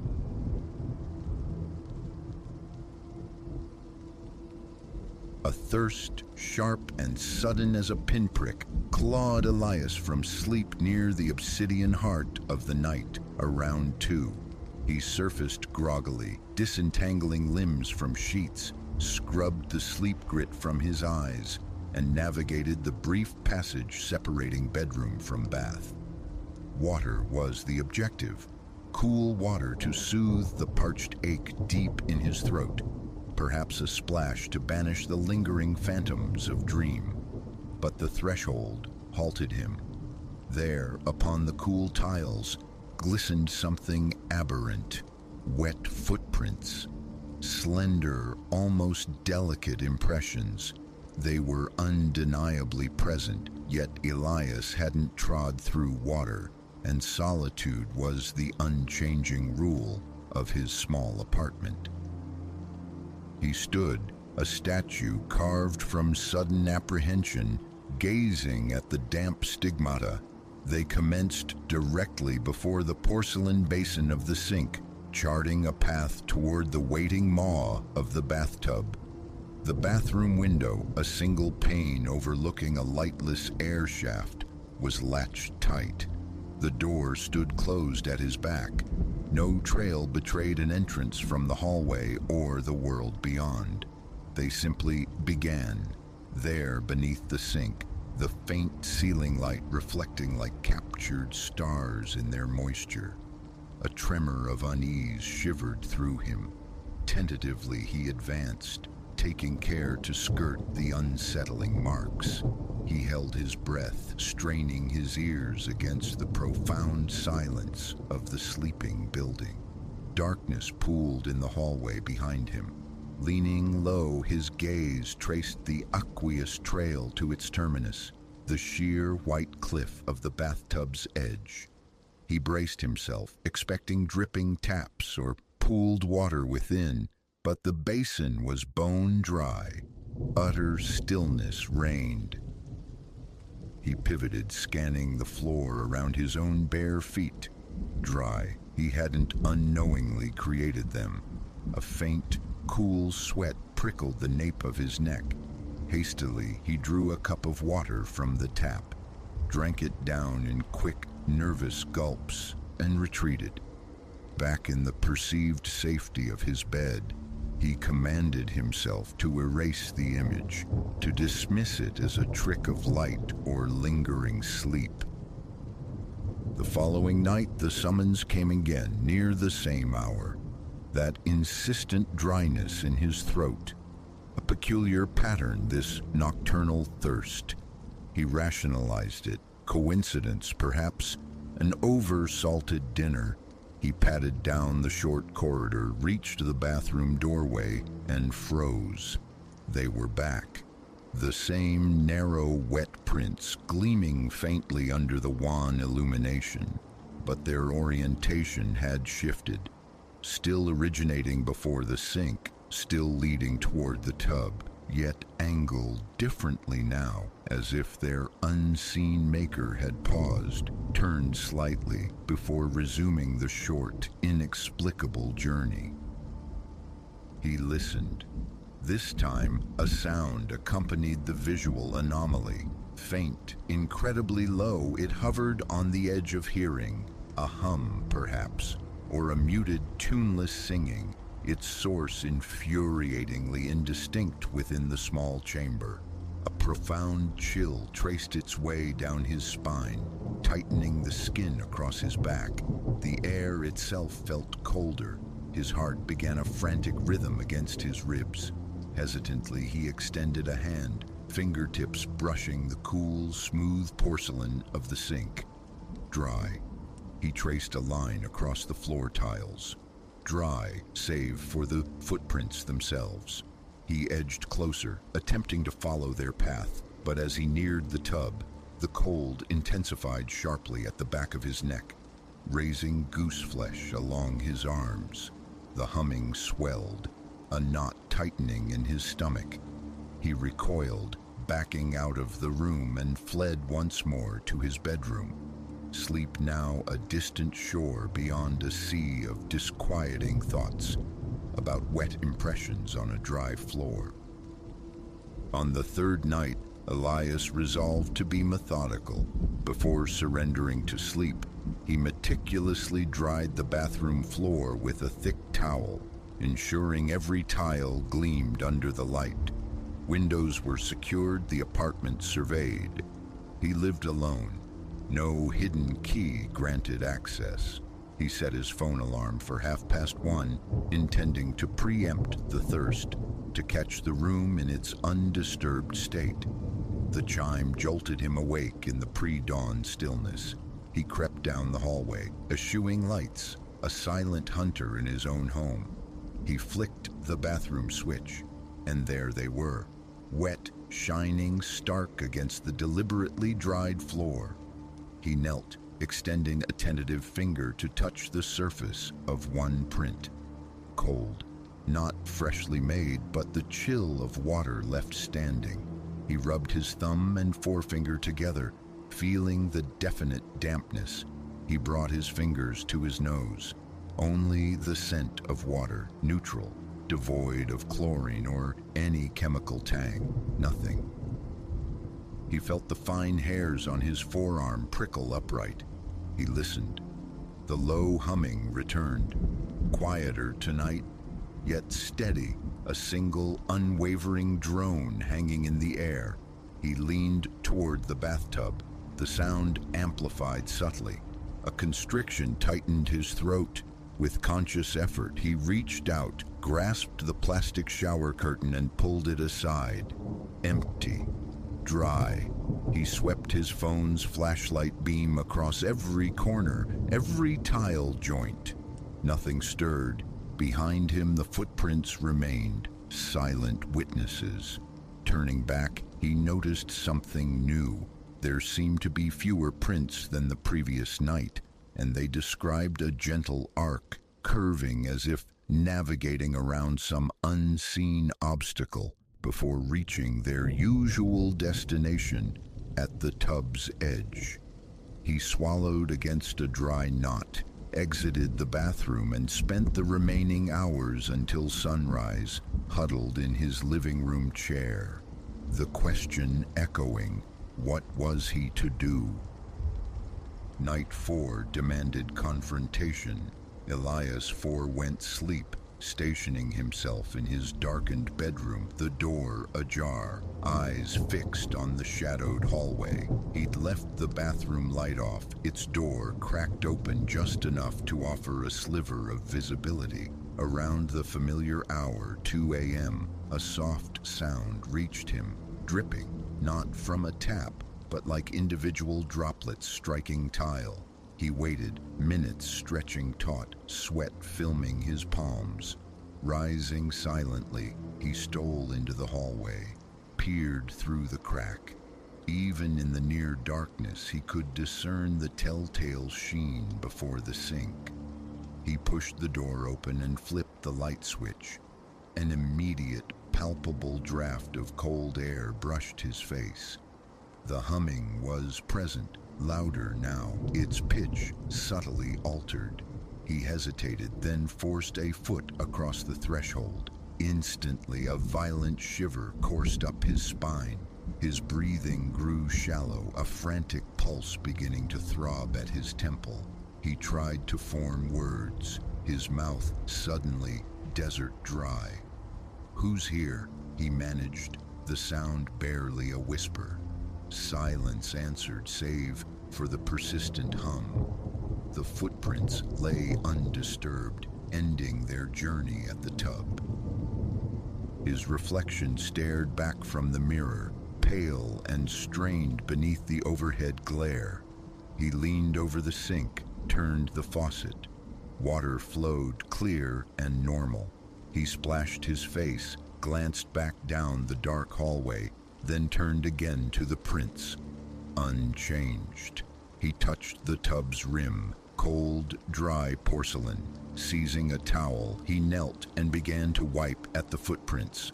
The terry cloth readily absorbed the moisture. The marks vanished. He remained there, holding the damp towel, waiting. The humming ceased.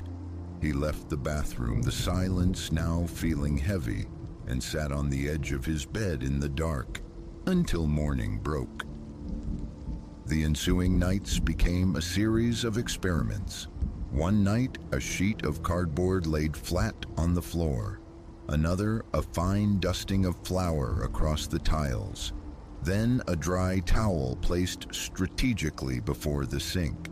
Each attempt yielded the same outcome. In the deep hours, thirst would inevitably draw him forth, and upon entering the bathroom, he would find the wet footprints materialized upon his chosen medium. The cardboard bore 2 damp, foot-shaped patches. The flour was clumped and darkened where the prints lay. The towel displayed perfect, wet impressions. Always they originated before the sink. Always they led to the tub. Never did they cross the threshold from the hall. Never did they suggest an external source. They simply appeared, as if conjured from the air itself. He began to perceive a pattern in their nightly variations, sometimes angled left, sometimes right, sometimes describing a distinct curve. approaching the tub from a slightly different vector. He started documenting them, sketching the bathroom layout, marking the position and orientation of each print, hoping for a decipherable logic. After a week, his notebook held several pages of these cryptic diagrams, no pattern ever precisely repeated. They formed a shifting, unintelligible choreography. Frustration gnawed at him, coupled with a profound weariness. Sleep offered little respite, often fractured, leaving him with morning headaches and tight, aching muscles. By day, he erected a facade of normalcy. Work, television, meals, pretending the nocturnal intrusions weren't real. But as evening deepened, a familiar anxiety coiled within him. His throat would inevitably grow dry, a physical compulsion forcing him toward the bathroom and its silent, wet enigma. He considered confiding in someone, perhaps Lena, his closest friend, but the words felt absurd, impossible to voice without sounding unhinged. He mumbled something vague about plumbing peculiarities, a possible leak. Lena suggested checking pipes, calling a professional. Elias conducted his own daytime inspection. Pipes were sound, fixtures functional. No leaks stained the ceiling or walls. Everything appeared utterly mundane. One night, driven by a renewed surge of resolve, he decided to capture definitive proof. He set his alarm for just shy of 2. When it shrilled, he rose and illuminated every lamp in his small apartment, bathing the space in harsh, unwavering light. He ensured the bathroom light blazed, then entered, phone held high, camera app open and recording. Initially, the floor remained blessedly dry. He stood sentinel, camera panning slowly, the silence broken only by his own breathing. Minutes crawled by. His legs grew weary. He leaned against the sink, stifling a yawn. Just as defeat began to whisper, he heard it, the soft, low humming, that familiar, unsettling drone. He snapped the camera's view downwards. Nothing. He blinked, and they were there, instantaneously present. Wet footprints, small and narrow, leading to the tub. His heart hammered against his ribs. He recorded breathing shallowly through his mouth, chest tight. He extended his free hand, palm hovering over the prints. The air felt distinctly colder there, a localized chill. The humming intensified. His gaze flickered to the mirror, then the ceiling. Nothing visible. He tried speech again. "Is someone here?" His voice trembled, betraying his fear. No reply, only the insistent hum. He could feel the hairs stir on his arms. Leaning closer, holding the phone low to capture every glistening detail, he felt the familiar spinal chill as he approached the tub. He stopped, reached toward the white basin. As his fingers neared the porcelain edge, the humming surged, making his ears ring faintly. He stepped back. It receded. He advanced again. It strengthened. He aimed the camera into the tub, dry, vacant. He thrust his hand inside, felt only cold, smooth ceramic, heart racing, breath coming in ragged gasps. He pulled back, sweeping the camera around the room one last time, then down at his own feet. They left no mark. Only those alien, wet impressions remained. He backed out of the bathroom, camera still rolling, and retreated to the living room couch. He replayed the footage, zooming in. The footprints were starkly clear. He paused, rewound, searched for any flicker, any shadow. Nothing but the prints and the room. Cranking the volume, he listened intently. The low hum was audible on the recording. That same monotonic drone, but nothing more. He studied the pattern captured this time, almost a perfect semicircle ending at the tub. Night after night, the ritual continued, recording, note-taking. The patterns shifted relentlessly, curves, zigzags, near straight lines, always synced to tub, never crossing the doorway, never extending past the bath. He meticulously checked the drain, probing for dampness, any sign of water ingress from below. Nothing yielded sense.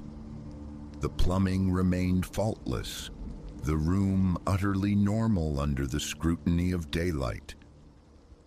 He began to dread the fall of darkness, lying rigid in bed, staring at the ceiling, anticipating the alarm, knowing what awaited him. His hand would shake, reaching for the light switch. His mouth would parch preemptively. Tension knotted his shoulders, an unrelenting ache settling in his back. He tried layering clothes against the chill, but the cold remained localized, tied intrinsically to the prince's proximity. Eventually, he ceased his whispered questions. Whatever resided in his bathroom offered no dialogue, no interaction beyond the footprints and the hum. It confined itself to that space, to those hours. He attempted avoidance, fetching water swiftly, eyes averted, but the prince would be there regardless. Turning off the light and returning moments later only ensured their reappearance. Leaving a towel preemptively resulted only in a towel marked with wet feet. They always formed. They never faded on their own, remaining until he physically wiped them away. A persistent, silent declaration of presence. Weeks bled into months. Elias felt his composure fraying. He took to leaving the bathroom light burning all night, the door wide open, hoping to witness an arrival from the hallway. He saw nothing. The prince only ever manifested once he was inside, or in the instant his gaze shifted away.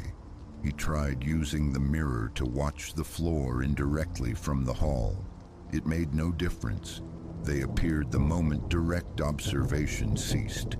It felt like a game, a deliberate mockery, yet devoid of any tangible proof beyond the prince themselves. His laundry pile grew heavy with towels bearing the damp outlines of narrow feet. His phone filled with hours of footage showing footprints materializing from nothing. The recorded humming, analyzed repeatedly, remained unchanged, inexplicable. He had no theory, no suspect, no explanation. He never found a source. He never saw a figure.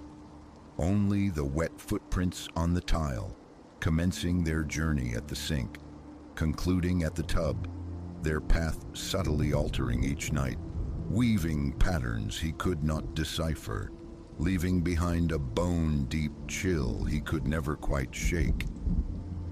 I recount this sequence, this unsettling loop, because there seems nothing else left to do. Elias still resides in that apartment.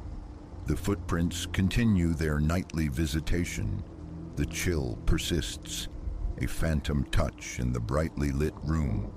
The low humming still vibrates the air when he draws too near the tub. He cannot fathom the why of it, the meaning behind the damp trail. It offers no cessation, no explanation.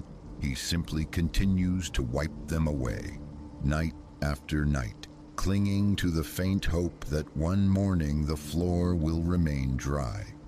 But thus far, it never has.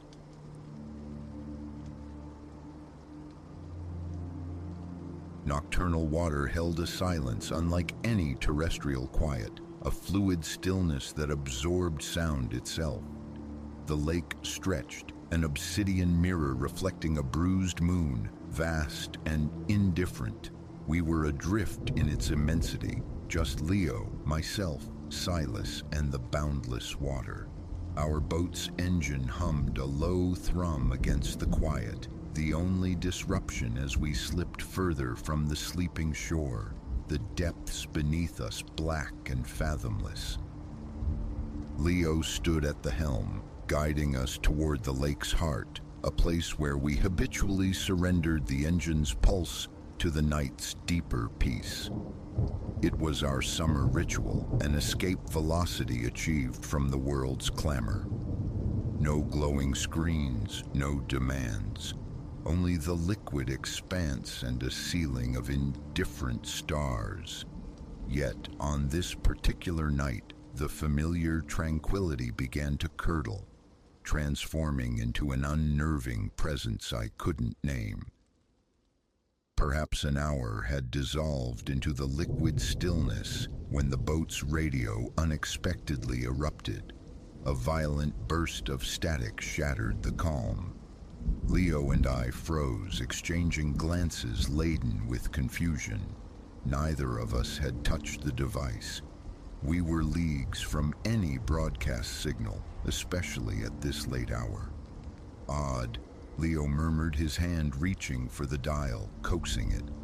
The static intensified, spitting and crackling, interwoven now with faint spectral threads of speech, like submerged conversations bubbling to the surface.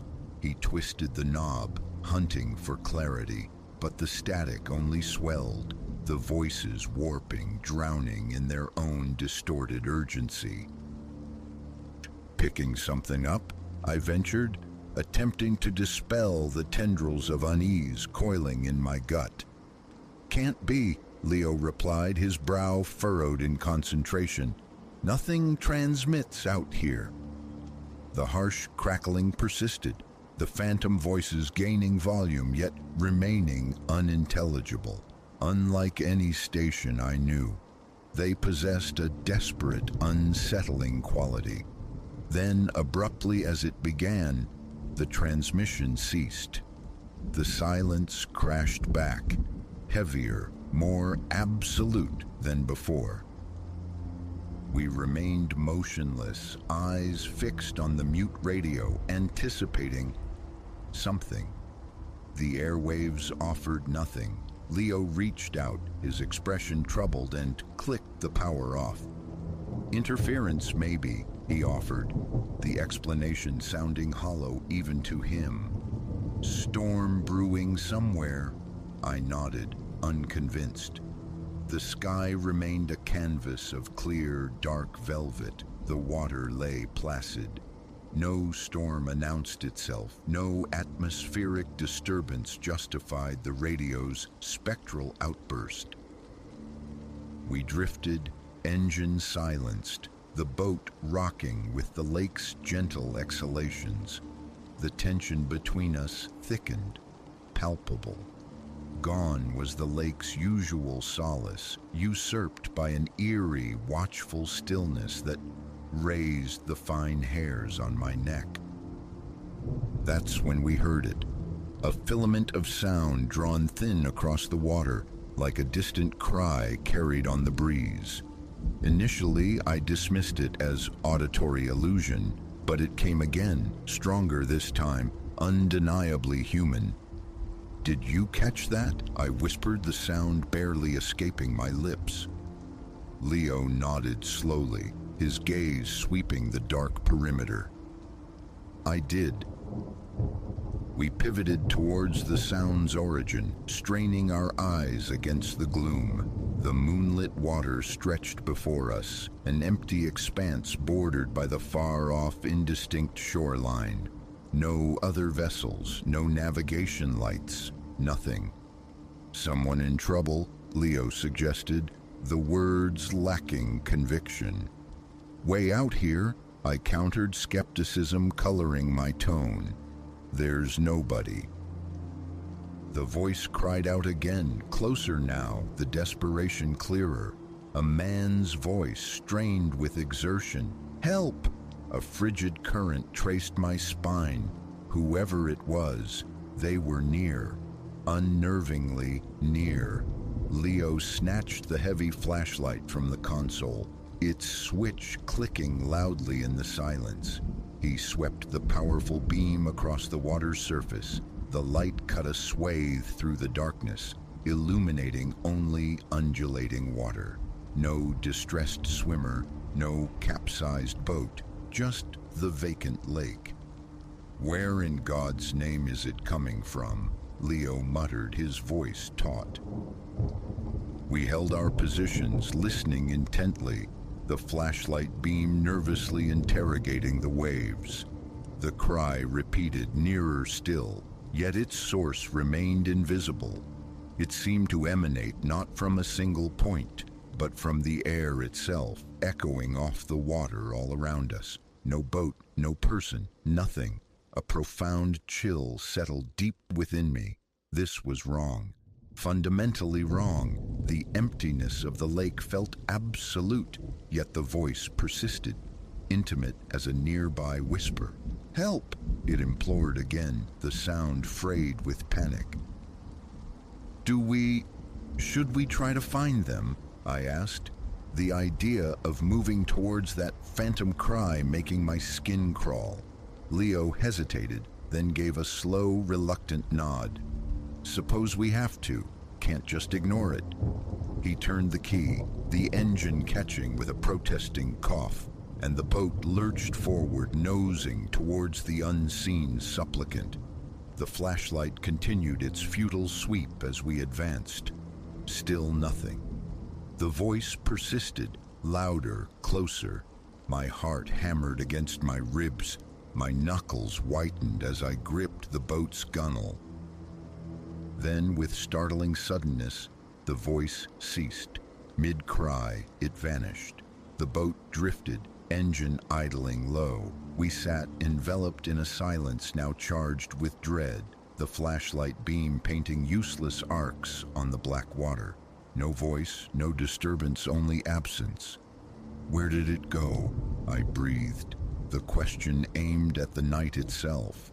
Leo shook his head, his jaw set hard. "Don't know." We waited, suspended in time, the boat bobbing almost imperceptibly, the engine a low murmur. The voice did not return. The lake held its breath as if the caller, whoever or whatever it was, had dissolved into the night air. The unease between us solidified into something colder. Leo cut the engine again, surrendering us to the drift. We listened, waited, hearing only the soft, rhythmic lapping of water against the hull.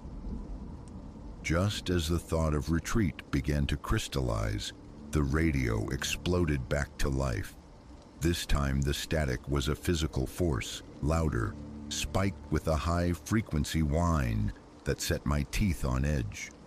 The voices returned, multiplied, a frantic overlapping babble, words tumbling over each other in a distorted, unintelligible rush. Leo lunged for the radio, his fingers scrabbling at the controls, but nothing quelled the sonic assault. It seemed possessed, broadcasting a nightmare frequency not meant for human ears. I leaned closer, straining to decipher meaning, but the sounds were too mangled, too rapid. Then, slicing through the cacophony, sharp and chillingly distinct, one word resonated: leave. My stomach plummeted. Leo's eyes met mine across the small space, reflecting my own stark fear. No words were necessary. The shared imperative was absolute. Leo slammed the throttle forward. The engine roared, the boat surged, throwing up a wake that gleamed white in the moonlight as we raced towards the distant shore. The radio continued its screeching tantrum, the static escalating until I pressed my hands hard against my ears, the overlapping voices a frantic, meaningless shriek. The faint lights of the shoreline emerged from the darkness, a beacon promising sanctuary. Relief washed through me, potent and swift. We were nearly safe. And then, as abruptly as it had begun the second time, the radio fell silent. We didn't ease the throttle until the hull bumped against the familiar wood of the dock. Our hands trembled as we secured the mooring lines. Behind us, the lake lay placid under the moon, a picture of perfect serenity, as if nothing had occurred. But standing there, gazing back at the inscrutable darkness of the water, I couldn't dislodge the certainty that something unseen had shared the night with us out there. That particular stretch of water remained forever after unvisited territory.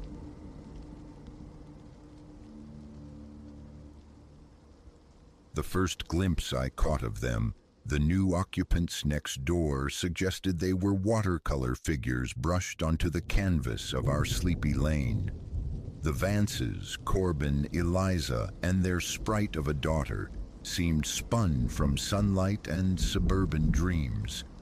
Yet here I stand, the flimsy wood of my bedroom door groaning against Corbin's assault, realizing perfection is merely the most convincing mask horror can wear. It began 3 months prior under skies scrubbed clean by spring. Still navigating the wreckage of my marriage, clinging to the house that felt like the last piece of myself, I watched their moving van disgorge its contents. From behind the lace veil of my curtains, I saw them. Corbin possessing a sculpted handsomeness and a smile that etched pleasant creases beside his eyes. Eliza, delicate and fair, her blonde hair tethered in a disciplined knot, and little Clara, maybe 5 years old, trailing them with a plush rabbit clutched tight, skipping on the edge of their new reality. An ache, sharp and familiar, envy, pricked me. They were the constellation I'd charted but never reached. Still, neighborly currents pulled me. Armed with a plate of still warm chocolate chip cookies, I crossed the lawn. Eliza opened the door, her smile a beacon. "How incredibly kind," she chimed, taking the offering. "Corbin, Clara, our neighbor is here." They materialized, a tableau of domestic bliss. Corbin's handshake was firm, grounding. "A genuine pleasure," he offered. "We're eager to knit ourselves into the fabric here." Clara, a shy moonbeam, peered from the shelter of her mother's legs. I knelt. "Hello, Clara. That's a fine rabbit. Does he possess a grand title?" She nodded, a grave gesture. "Sir Reginald," she breathed. A smile tugged at my lips, so utterly, disarmingly normal. What intuition could have possibly warned me of the rot beneath the polished floorboards? In the ensuing weeks, the Vances wove themselves effortlessly into the neighborhood tapestry. Eliza found her place among the literary discussions of the book club. Corbin lent his easy charm to coaching fledgling baseball players. Their backyard barbecue became a sun-drenched affair, drawing the whole street into their orbit. Everyone seemed captivated. I found myself increasingly drawn into Eliza's sphere. Morning coffees became our ritual after Corbin departed for work and Clara for school. Ensconced in her kitchen, a marvel of gleaming surfaces, we'd trade confidences and laughter, echoes bouncing off the pristine tiles. "I'm profoundly glad we landed here," Eliza confessed one morning, her fingers laced around a steaming mug. "It was precisely the balm we needed after... well, you understand." A query flickered in my gaze. "Oh? Was there trouble at the old place?" A shadow, fleeting as a moth's wing, brushed her features. "Ah, the usual," she deflected smoothly. "Sometimes a clean slate is the only answer." I let it rest, respecting the boundary. We all carried our locked rooms. But the idyllic portrait began to fray at the edges. Tiny inconsistencies easily dismissed in isolation. The almost imperceptible way Eliza recoiled if Corbin's movement was abrupt. The muffled cadence of arguments bleeding through the walls late at night. The slow dimming of Clara's bright energy, her retreat into a watchful silence. I chided myself, attributing it to the ghosts of my own marital failure projected onto their seemingly flawless union. Yet the dissonant notes persisted. One sun-drenched afternoon, tending my roses, I heard it, a distinct crash from the Vance house, followed by Eliza's stifled cry. I froze, trowel suspended, straining to hear. Silence descended, heavy and thick, broken only by Corbin's low murmur, the words indistinct. Eliza made no further sound. That night, indecision waged war within me. Intervene, speak out, or risk shattering their lives, perhaps wrongly. Ultimately, I resolved to speak to Eliza gently. I invited her for coffee the following morning. She arrived bearing a purpling bruise blooming on her cheekbone, hastily camouflaged with foundation. "Eliza," I began, my voice hushed. "What happened?" Her hand flew to her face. "This? Clumsy me. Met the kitchen cabinet rather forcefully." I drew a steadying breath. "Eliza, I heard something yesterday. Are you certain everything is all right?" Her eyes widened, a spark of raw fear ignited and swiftly extinguished, replaced by practiced composure. "Perfectly," she insisted, her tone unnaturally buoyant. "Corbin and I are wonderfully happy." The desperate plea beneath the surface silenced my urge to press further. She wasn't ready. I couldn't force the lock. A shift occurred after that. Eliza's invitation ceased. Our encounters on the street were brief, her smile taut. And Corbin began to watch me. Across the manicured lawns, I'd feel his gaze, cold and appraising. A tremor of unease became a constant companion. I knew then I should have acted. Contacted authorities, sought help. Cowardice held me captive. It wasn't my place, I reasoned. I might be misinterpreting everything. Until the night Clara screamed. Well past midnight, sleep eluding me, I sat by my window. Then the sound ripped through the quiet.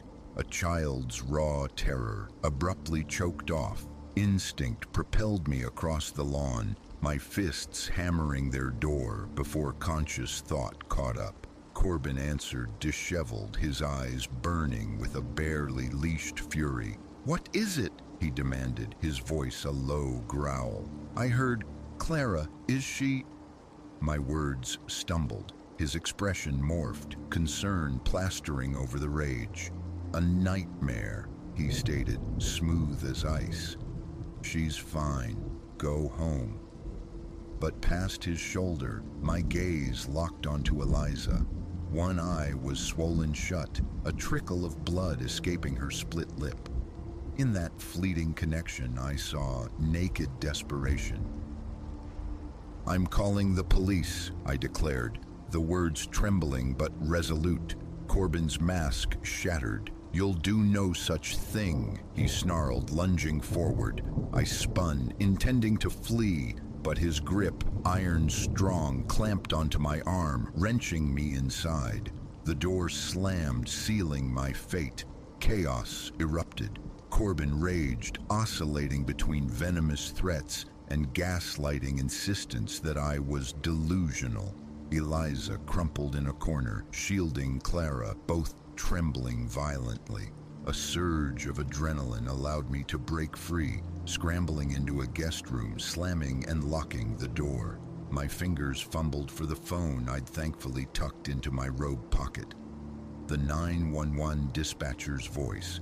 a calm anchor in the storm. Help was en route, hold on. But Corbin was already at the door, his fists raining blows, splintering the wood. So I wait, trapped between prayer and panic. Outside, strobing colors red and blue paint the walls, visible through the window. But will they breach the threshold in time? The door splinters, groans, then bursts inward with a final sickening crack. Corbin fills the doorway, eyes wild, a gleaming kitchen blade gripped tight. Reality warps, slows, the knife arcs. Eliza screams, a disembodied sound from elsewhere in the house. Then a cacophony of new voices, sharp commands. Police, freeze! Confusion flickers across Corbin's face, displacing the fury. The knife clatters. He crumples under a swarm of uniforms. The ensuing hours dissolve into a procedural haze. Questions asked, answers given numbly. Eliza and Clara, swaddled in blankets, are guided towards waiting ambulances. Corbin is forced into a cruiser, his gaze frigid and accusatory, locking onto mine through the rear window. As dawn bleeds into the sky, a policewoman with kind eyes approaches. "You did the right thing," she murmurs. "You likely saved them." Yet, watching Eliza and Clara disappear down the street, contemplating the months of suspicion I'd harbored and ignored, heroism feels like a borrowed, ill-fitting coat. Guilt gnaws. The officer, sensing my turmoil, adds, "Don't carry that burden. You acted when it counted." I nod, unconvinced. Returning to the sanctuary of my own home feels different now. The placid illusion of our street lies shattered. In the days that follow, fragments of the Vance's history surface, a pattern of relocation, whispers following them from previous towns. How many others, I wonder, saw the warning signs and chose averted gazes? Eliza and Clara never return. Word filters back they've sought refuge with family states away. I send silent wishes for their healing, for peace to find them. The house next door now stands vacant, a hollow testament to the secrets it guarded. And each night, the quiet deepens, punctuated by the phantom echoes of normalcy.